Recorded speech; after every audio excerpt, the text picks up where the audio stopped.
오늘 본문은 우리가 익히 들어 너무나 잘 아는 소돔과 고모라 멸망 이야기입니다.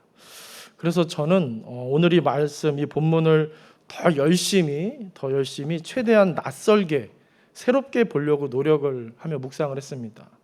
항상 놓치기 쉬운 것은 우리가 잘 아는 것들 속에 있기 때문입니다. 오늘 우리가 만나게 될 소돔 땅은 심판을 앞두고 아주 더럽고 악한 극단의 모습을 우리에게 보여줍니다. 그 중에서도 우리 머릿속에 가장 먼저 떠오르는 내용 무엇입니까? 바로 동성애입니다. 동성애는 나쁜 겁니다. 생각만 해도 끔찍합니다. 그 행태를 생각만 해도 징그럽고요. 기본적으로 하나님의 창조 섭리에 크게 벗어나서 저는 개인적으로 참 싫습니다. 영어 단어 중에 소돔마이트라는 말이 있는데 이 말이 그냥은 소돔 사람들이지만 통상적으로는 동성애, 특별히 남색하는 자라고 더 쓰일 만큼 이 소돔은 동성애의 상징과도 같은 도시였습니다.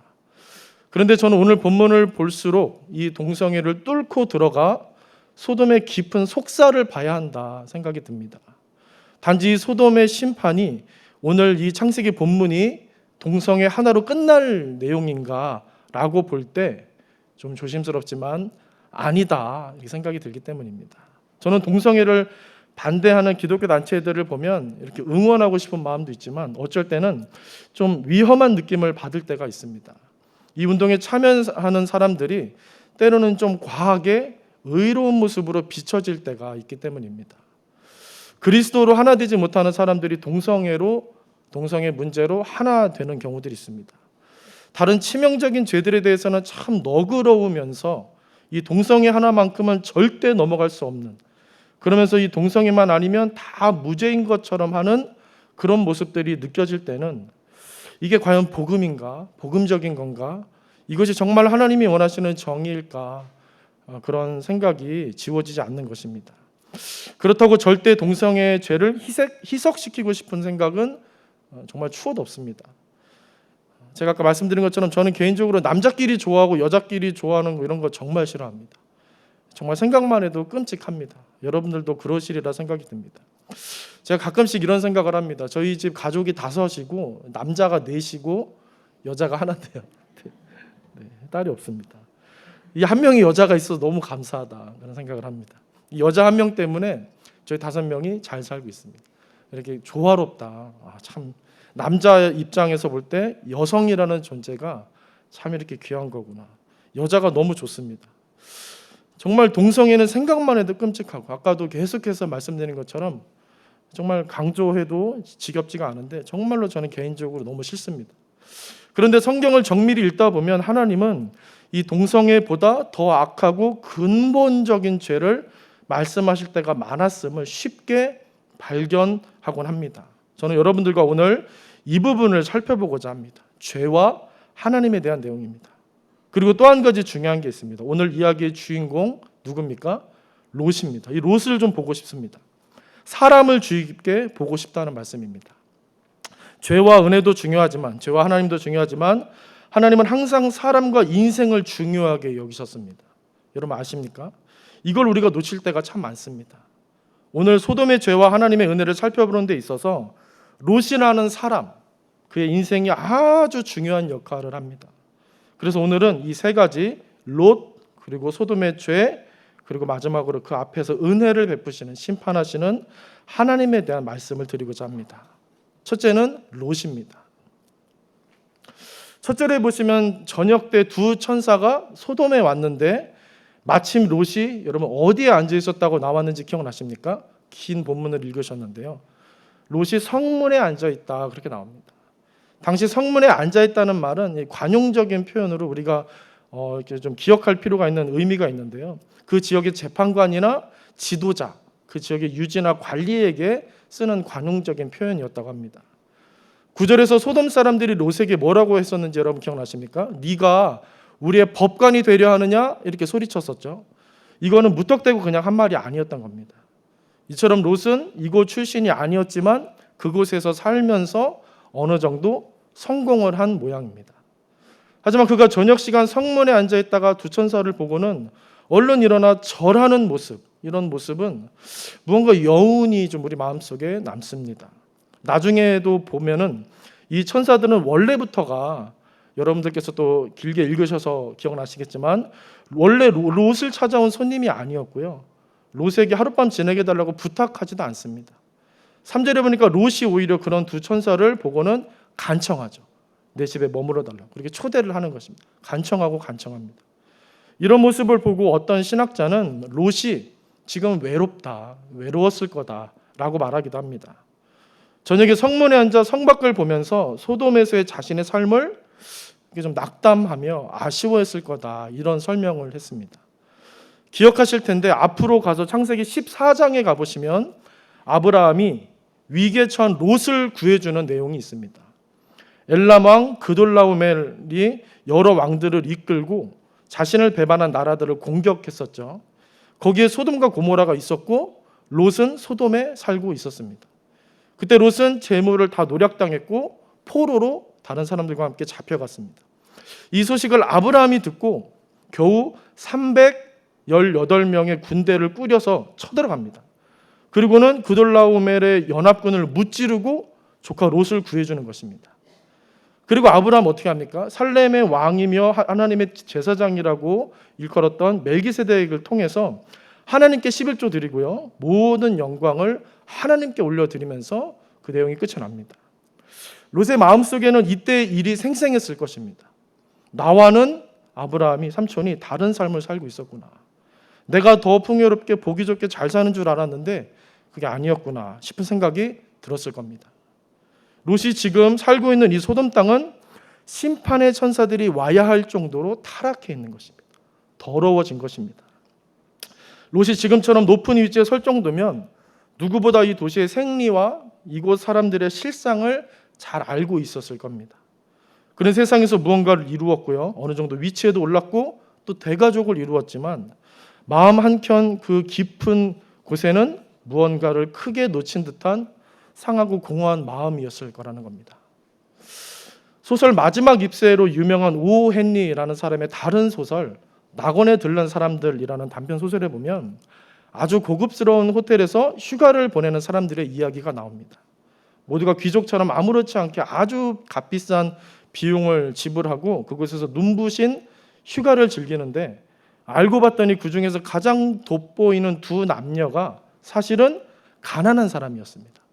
이 가난한 사람들이 이 호텔에서 몇 날을 보내고자, 고급스럽게 부자인 척하고 보내고자 1년치 월급을 거의 쓰지 않고 모아서 이 호텔에 지불했던 것입니다. 사실은 너무 외롭고 공허한 인생을 살면서 이렇게라도 채우고 싶었던 것입니다. 이렇게 보이고 싶었던 것입니다. 이처럼 사람의 인생은 겉으로 보는 것과 실제 삶이 참 다른 것 같습니다. 그리고 사연이 없는 인생이 없다라는 생각이 듭니다. 겉으로는 좋아 보이고 괜찮아 보여도 실제는 너무 힘들고 괴롭고 불안하고 외로운 사람들이 많습니다. 오늘 본문 전반부에 비춰진 롯의 모습이 이와 같습니다.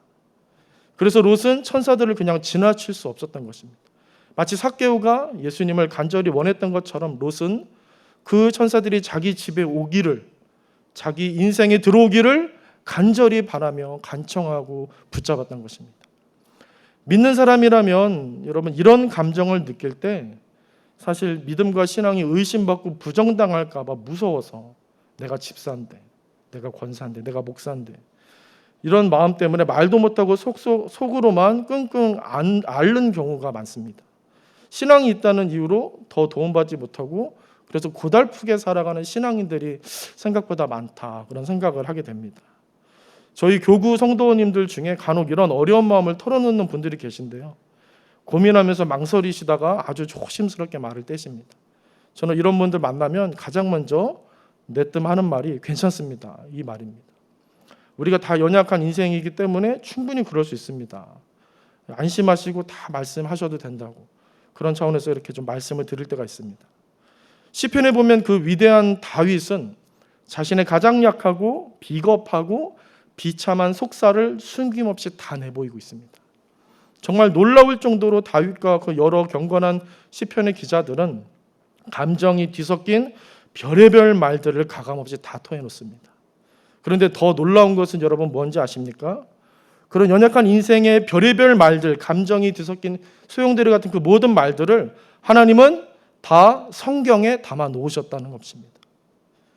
그래서 저는 시편을 펼쳐서 읽을 때면 하나님의 이런 음성을 느껴지곤 합니다. 너 내 앞에서 체면 차리지 않아도 된다. 너의 감정의 그 소용돌이 다 나한테 말해도 된다. 이런 음성이 제 마음속에 느껴지곤 합니다. 우리는 다른 사람에게 믿음 없는 소리 말하라. 기도 안 해서 그렇다. 이렇게만 말하기 성급합니다. 그래서 사람, 그 영혼, 그 인생을 잘 보지 못할 때가 많다. 그런 생각을 하곤 합니다. 욥의 세 친구들처럼 내 신앙관과 지식, 경험 이런 것들로 사람을 내 기준에서 판단하고 말하기 바쁘지 들어주고 받아주지를 우리는 잘 못합니다. 그래서 저는 오늘 말씀 앞에서 우리가 좀 먼저 사람을 봤으면 좋겠다 싶었던 것입니다. 소돔의 죄도 중요하고 그 앞에 계신 하나님도 중요하지만 여러분 롯도 중요합니다. 아브라함만 소중한 게 아니고요. 롯도 소중합니다. 하나님은 소돔의 죄악을 심판하시는 그 대업 앞에서 이 작고 연약한 롯 한 사람을 계속 말씀하고 계시기 때문입니다. 하나님은 아브라함으로 하여금 포로된 롯을 구하게 하셨고요. 심판 때 롯을 위해 간절히 그에게 기도하게 시키셨습니다. 또 천사들에게 이 롯을 만나게 하신 거죠. 롯의 인생을 보라는 것입니다. 내가 이 사람을 보고 있다. 우리에게 말씀하시는 것입니다.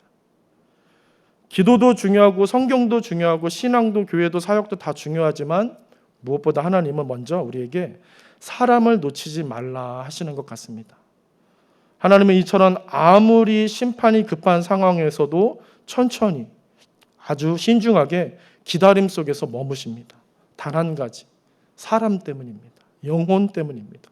사람을 보고 계시는 것입니다.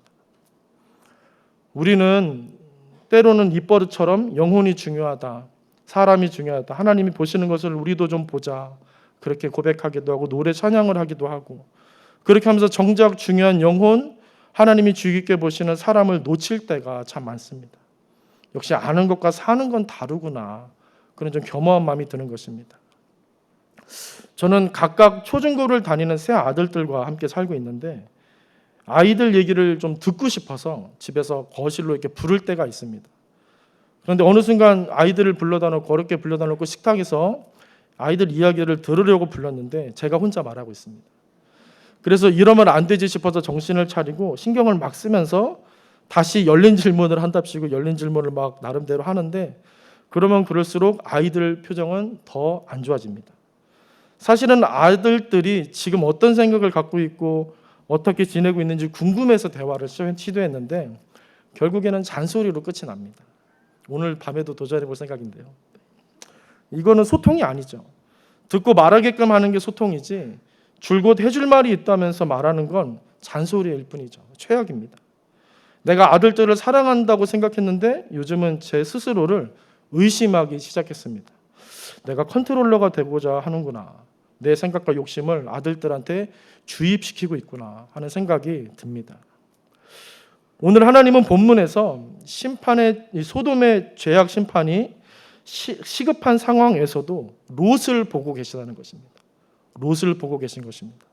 이따 자세히 살펴보겠지만 하나님은 두려움에 사로잡혀 있는 롯의 말을 끝까지 불신앙이다 그렇게 정죄하지 않으시고요. 끝까지 그의 말에 귀 기울여 주시는 겁니다. 우리로 먼저 그 무엇보다 롯이라는 사람을 보게 하시는 겁니다. 150편이나 되는 시편으로 하나님은 우리에게 말씀하시기보다 말하기보다 사실은 들으시는 분임을 보여주셨습니다. 증명해 내셨습니다. 그분은 창조주시지만 우리를 받아주시고 우리를 섬겨주시고 일으켜주시는 분이셨던 겁니다. 저는 여러분 이것이 복음에 가장 가깝다라는 생각을 합니다.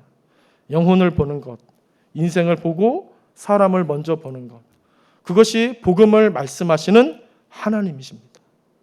다시 한번 새롭게 이 복음의 삶을 도전하고 결단하시는 저와 여러분 되시기를 주님의 이름으로 축복합니다.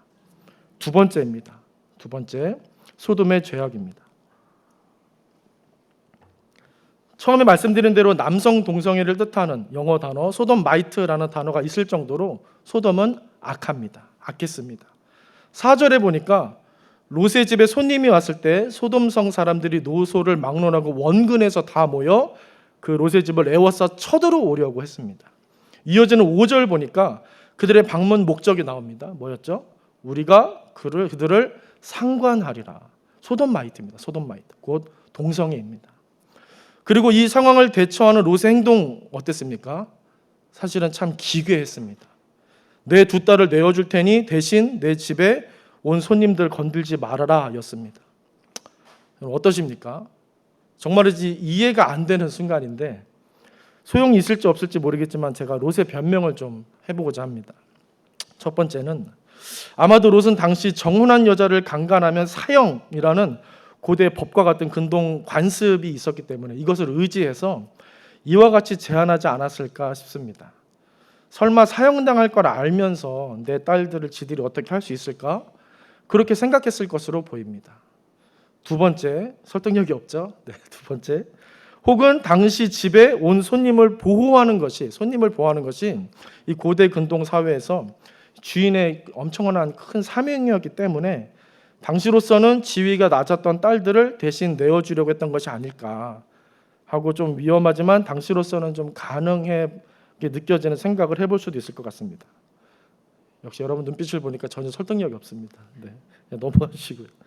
사실 그렇다 해도 현대를 사는 지금 우리가 롯의 이런 행동 납득하기 어렵죠. 다만 신학자들이 이와 같은 당시 상황과 풍습을 고려해 입을 모아 결론적으로 말하는 것은 어쨌든 롯의 이런 행동이 기괴해 보일 수 있지만 지금 우리로서는 그가 그 상황에서 당시 할 수 있었던 유일한 필사의 노력이었다는 것입니다. 유일한 필사의 노력. 그런데 이 소돔의 불안당들은 이런 아비의 극단적 필사의 행동에도 불구하고 어떻게 됩니까? 진정되기는커녕 더 격분해서 어떻게 해서든 욕구대로 동성애를 범하려 든 것입니다. 정말 최악의 모습이고 최악의 상황인 것입니다. 그렇지만 다행히 그곳에 있던 천사들이 더 이상 참지 않고 힘을 이제 발휘하죠. 그들을 다 눈멀게 해서 헤매게 합니다. 그렇게 정리해버립니다. 이처럼 소돔 사람들은 동성애에 대한 욕구가 대단했습니다. 그리고 그 행태가 사람이 도저히 막을 수 없는 강력함과 극단성이 있어서 이것이 정말 치명적인 죄악임을 극명하게 드러내는 것입니다. 우리가 잘 아는 것처럼 하나님은 남자와 여자를 창조하셨고요. 그들이 한 가정을 이루도록 하셨습니다. 이것이 성경에 나오는 첫 번째 이야기라는 사실, 여러분 기억하고 계시죠? 그만큼 소중하고 중요하다는 것입니다. 성경을 하나님이 그렇게 시작하셨습니다. 그렇게 여셨습니다. 하나님이 너희들 이것만큼은 깨지 말아라 하시는 것 같이 저는 느껴집니다. 그리고 이어서 레위기 18장 가보시면 이에 반하는 동성애를 가증한 일이라 하며 하나님의 이 창조 섭리에 반하는 동성애에 대해서 가증한 일이다 하시면서 하나님이 굉장히 싫어하는 일이 바로 그 일이다, 이런 설명이 나옵니다. 또 고린도전서 6장에 보시면 이 동성애를 하나님 나라를 유업으로 받지 못하는 불의라고까지 했습니다. 마지막으로 로마서 1장에 보시면 순례를 영리로 바꾼 일로서 상당한 보응을 받을 부끄러운 일이다, 이 동성애가, 이렇게 말했습니다. 정말 치명적인 죄라는 것입니다. 이거는 부인할 수 없습니다. 그래서 이들의 이런 극단적인 동성애는 하나님께 반하는 최악의 죄인 게 분명합니다. 희석시킬 마음이 없습니다. 그런데 우리가 여기서 놓치는 것이 하나 있습니다. 제가 방금 언급해드린 심각한 경고의 구절들을 보면 동성애만 단독적으로 얘기하는 경우가 단 한 번도 없다는 사실입니다. 모든 구절이 교만, 시기, 사기, 속임, 우상숭배, 술취함, 모욕, 도적질, 탐욕, 간음 이런 것들과 함께 나열이 되면서 이 끔찍한 동성애에 대한 경고가 같이 있습니다. 동성애가 정말 추악한 죄이지만 성경은 동성애만 더 특별히 큰 죄라고 말하지 않는 것 같습니다.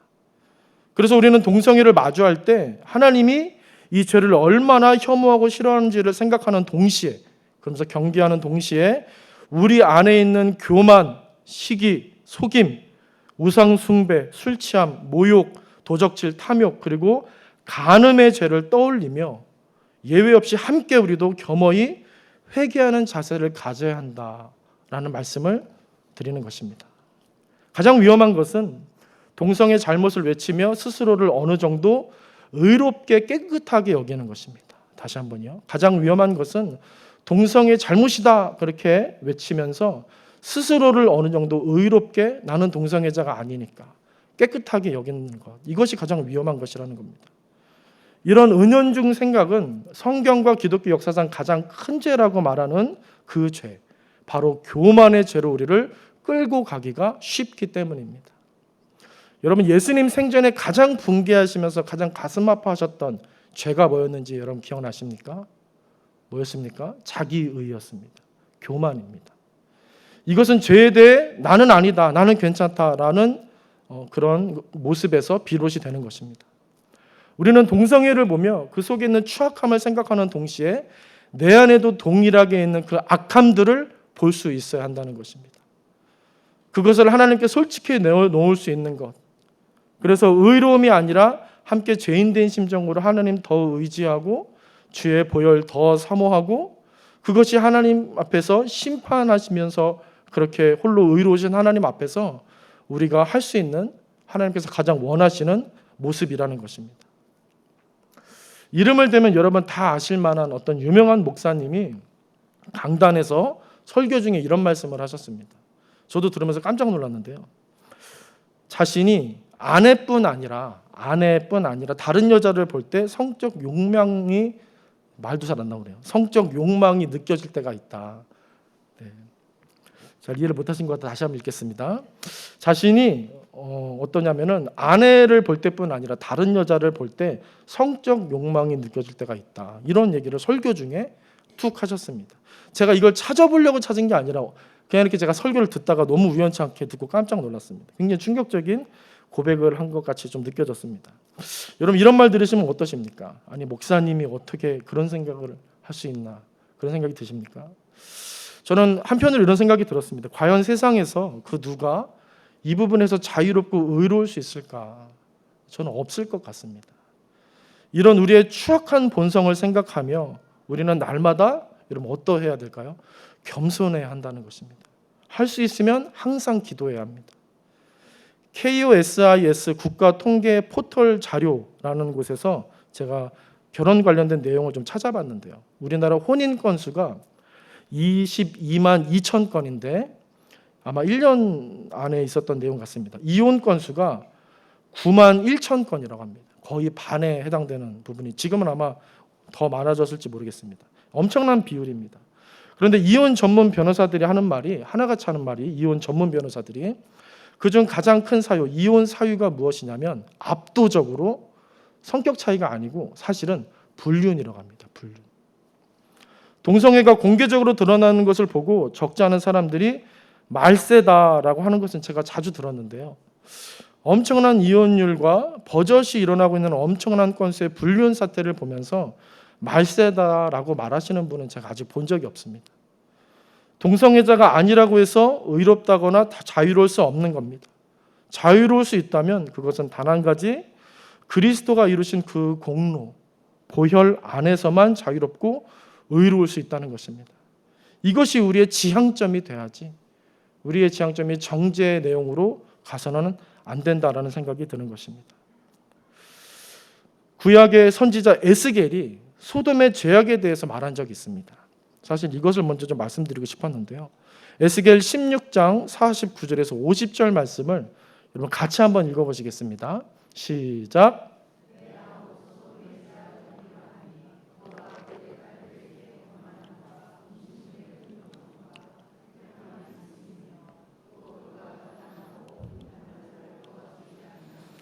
거만하여 가증한 일을 내 앞에서 행하였음이라. 그러므로 내가 보고 곧 그들을 없이 하였느니라. 여러분 무슨 말이죠? 소돔 땅이 동성애 때문에 심판받았다고 합니까? 아니죠. 약자에 대한 교만함, 가진 자의 태평함과 거만함, 그리고 가증한 일 때문이다 이렇게 말합니다. 이처럼 소돔 사람들의 동성애는 하나님 앞에서 아나무인격인 격으로 교만하고 거만해서 발생한 죄였던 것입니다. 딸들까지 내주며 진정시키는 롯에게 네가 우리들의 법관 노릇을 하는 거냐 하면서 격렬히 덤벼드는 그들의 모습은 자기를 지적하는 모든 것에 반기를 들고 공격하는 교만의 극치를 보여주는 것입니다. 그런 사람에게는 하나님이 없습니다. 하나님의 권위를 느끼지 못하고 내 마음대로 내 욕정과 감정대로 말하고 행동하고는 정당하다 이렇게 여기는 것입니다. 그런데 여러분, 사실 우리에게도 하나님 믿는다고 하면서 이와 같이 내 중심적으로 말하고 내 마음대로 판단하고 말하는 경우 얼마나 많습니까? 여기서 정말로 자유로울 수 있는 사람이 얼마나 있을까요? 그래서 드는 생각이, 우리는 정말이지 은혜로 살고 있구나 라는 생각이 드는 것입니다. 은혜 없이는 우리는 한시도 살 수가 없구나, 그런 존재구나라는 생각이 드는 것입니다. 당시 소돔 땅에 심판을 내리시며 그들의 죄상을 낱낱이 보고 계셨던 하나님은 오늘도 불꽃 같은 눈으로 우리의 교만과 거만함까지 세세히 다 지켜보고 계십니다. 동성애는 너무 나쁘고 끔찍하지만 동성애가 다가 아닌 것입니다. 동성애만 죄인 게 아닌 것입니다.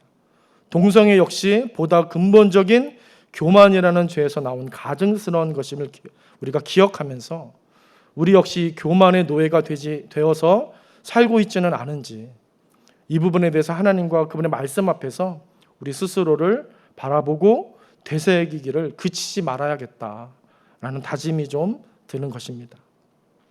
봉사를 많이 하고 찬양을 크게 열심히 부르고 기도를 많이 하고 열심히 예배드리는 것도 중요하지만, 어쩌면 이런 삶의 자세, 제가 아까 서두에 먼저 말씀드린 이런 삶의 자세, 신앙의 자세가 더 본질에 가깝고 경건한 것은 아닌가, 그런 조심스러운 생각이 드는 것입니다.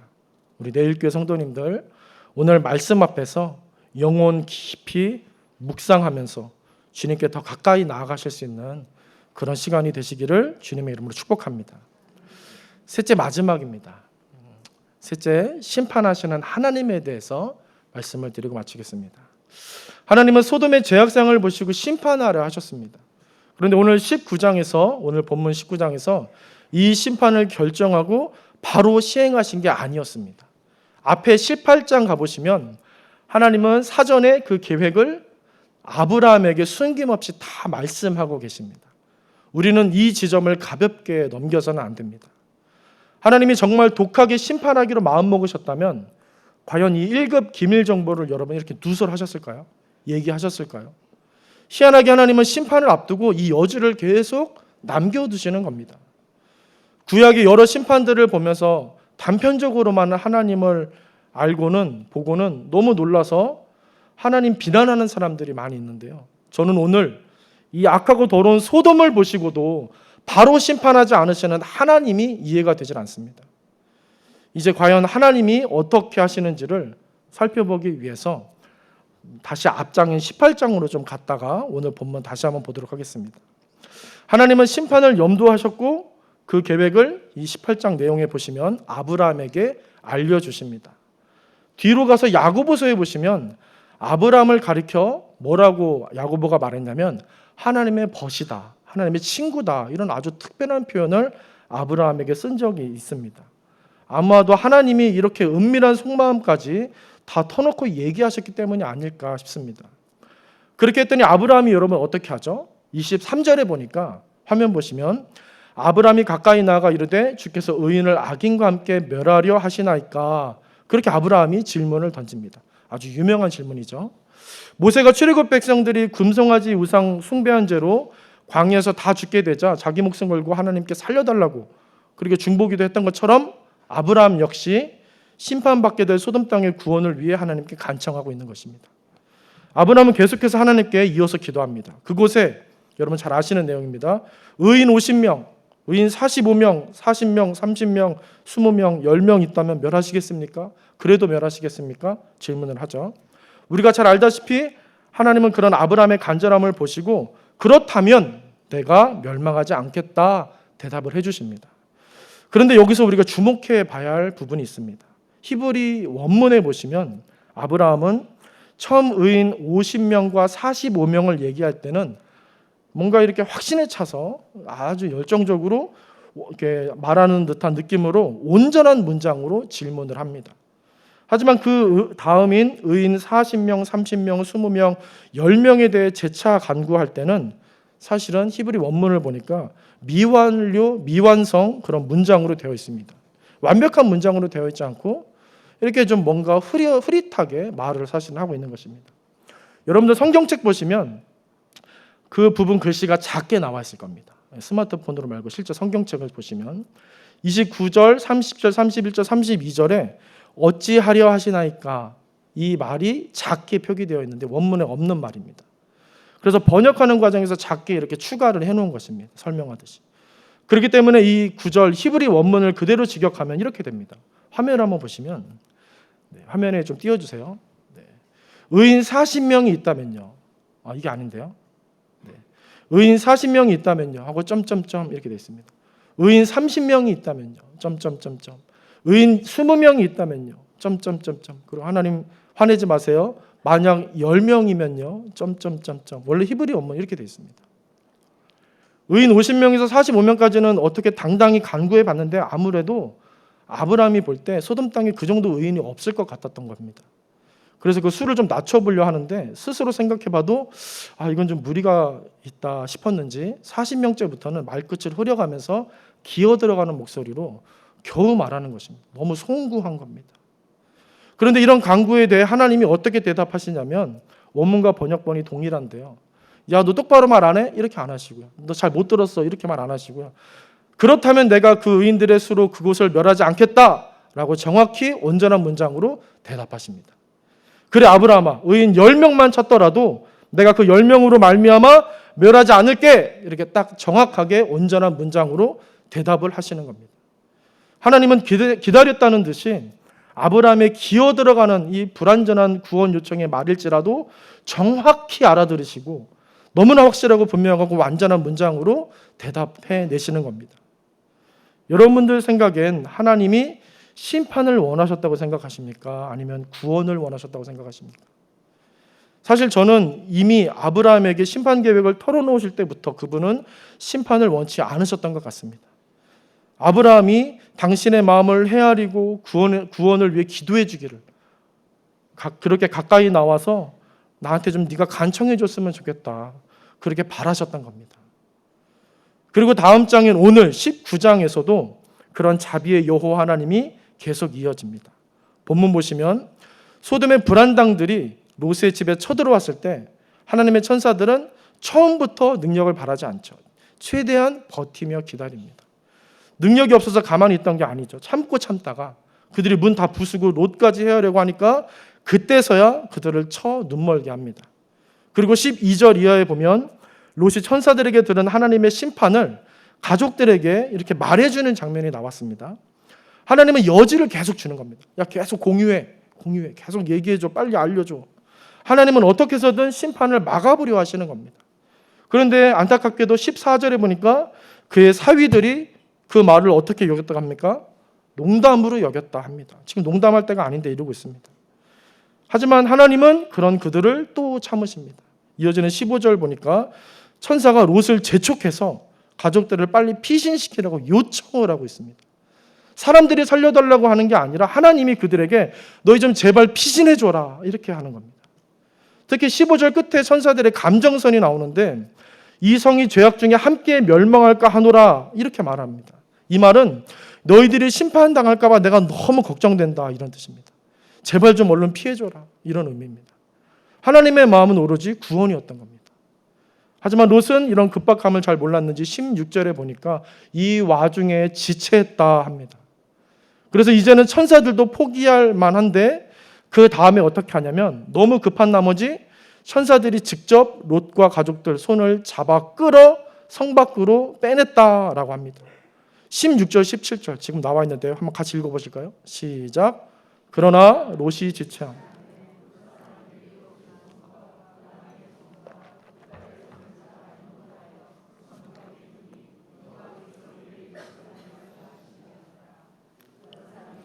밖으로 끌어낸 후에 도망하여 생명을 보존하라.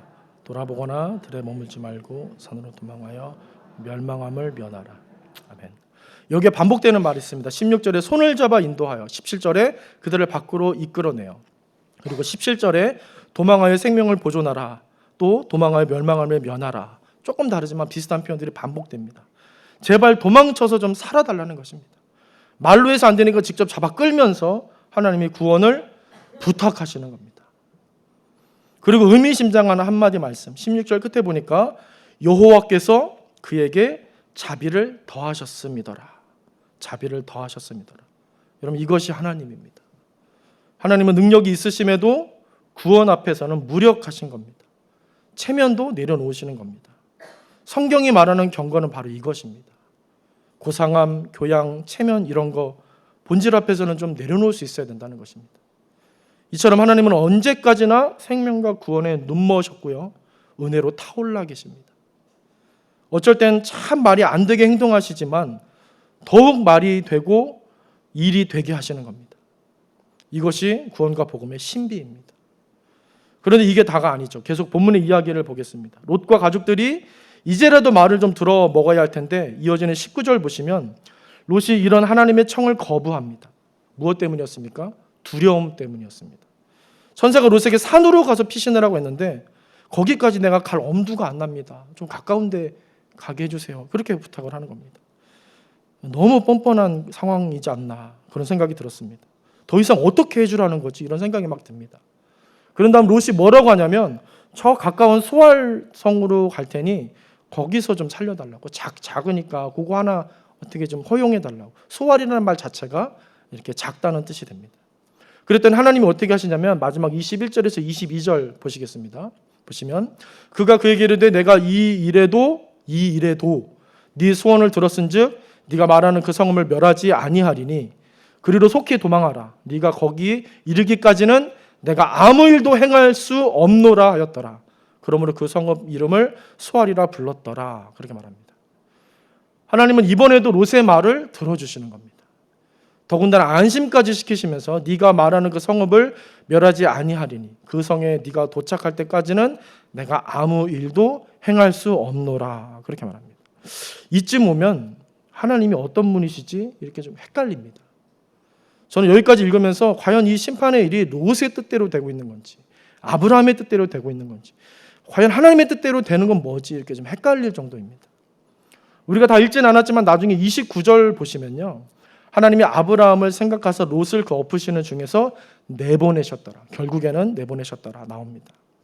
심판자는 분명 하나님이신데 하나님은 자꾸만 아브라함에게, 롯에게 그 권한 막 나눠주시고 계십니다. 그들의 요청과 의견과 기도를 세세히 들으시고 그대로 해주고 계신 것입니다. 더욱이 아까 읽은 22절에는 하나님이 그곳에 롯이 있는 상태에서는 심판을 할 수 없다 이렇게 말씀하셨습니다. 하나님의 말이라고 믿기에는 너무 충격적입니다. 그분은 분명 내가 아무것도 하지 않겠다, 내가 기다리겠다 하신 게 아니라 아무것도 할 수 없다 그렇게 말씀하고 계십니다. 하나님이 하실 수 없다니 그런 일은 사실 없습니다. 그런데 그렇다 하시는 겁니다. 그런 겁니다. 질문을 여러분께 드리겠습니다. 하나님이 죄인 되고 원수 된 우리를, 저와 여러분을 왜 구원하셨는지 여러분 아십니까? 여러분들은 답을 아십니까? 그분은 우리를 멸하실 수 없으신 겁니다. 그렇게 스스로를 결정하신 겁니다. 사랑하시기로. 그래서 구원하시기로 그분은 그렇게 스스로를 가두시고 작정하셨다. 그 이상의 답을 우리는 찾을 수 없습니다. 요한계시록에 보면 심판의 때 일어날 일을 말씀하시는 중에 이런 말씀 나옵니다. 우리가 새벽에 본 말씀인데요. 14장 6절에서 7절 말씀 보시면 이렇습니다. 또 보니 다른 천사가 공중에 날아가는데 땅에 거주하는 자들 곧 모든 민족과 종족과 방언과 백성에게 전할 영원한 복음을 가졌더라. 그렇게 나옵니다. 여기까지만 읽겠습니다. 심판의 시간이 이르렀을 때 그 마지막 순간에 공중의 천사들 손에 있는 게 무엇입니까? 무엇이라고 했습니까? 모든 백성들에게 전할 영원한 복음이라고 합니다. 요한계시록에서까지 그 마지막 순간에까지. 마지막 심판 중에도 하나님이 절대 놓지 않으시는 것은 칼이 아니라 복음이고 구원이라는 겁니다. 그분은 그 마지막 순간에도 단 한 사람의 피할 자가 있기를 바라시는 겁니다. 이처럼 복음은 여러분 이기는 게 아닙니다. 논리가 아닙니다. 하나님 그분은 우리보다 크십니다. 우리보다 크십니다. 이것을 잊지 마시기 바랍니다. 그래서 우리는 결코 그분을 다 알 수 없습니다. 그분은 오묘하시고 놀라우시고 무궁하십니다. 그 크심으로 우리에게 다가오시며 마치 아브라함을 부르셨던 것처럼 또 롯에게 다가오셨던 것처럼 우리에게 오시는 것입니다. 이 시간 나와서 하나님 예배하시는 우리 모든 내일교 성도님들, 그 크신 하나님을 영혼 깊이 경험하시고 그 성경의 하나님, 우리에게 말씀하시는 하나님을 제대로 경험하셔서 그분이 이끄시는 그 믿음의 삶을 살아내게 되시기를 주님의 이름으로 간절히 축원드립니다.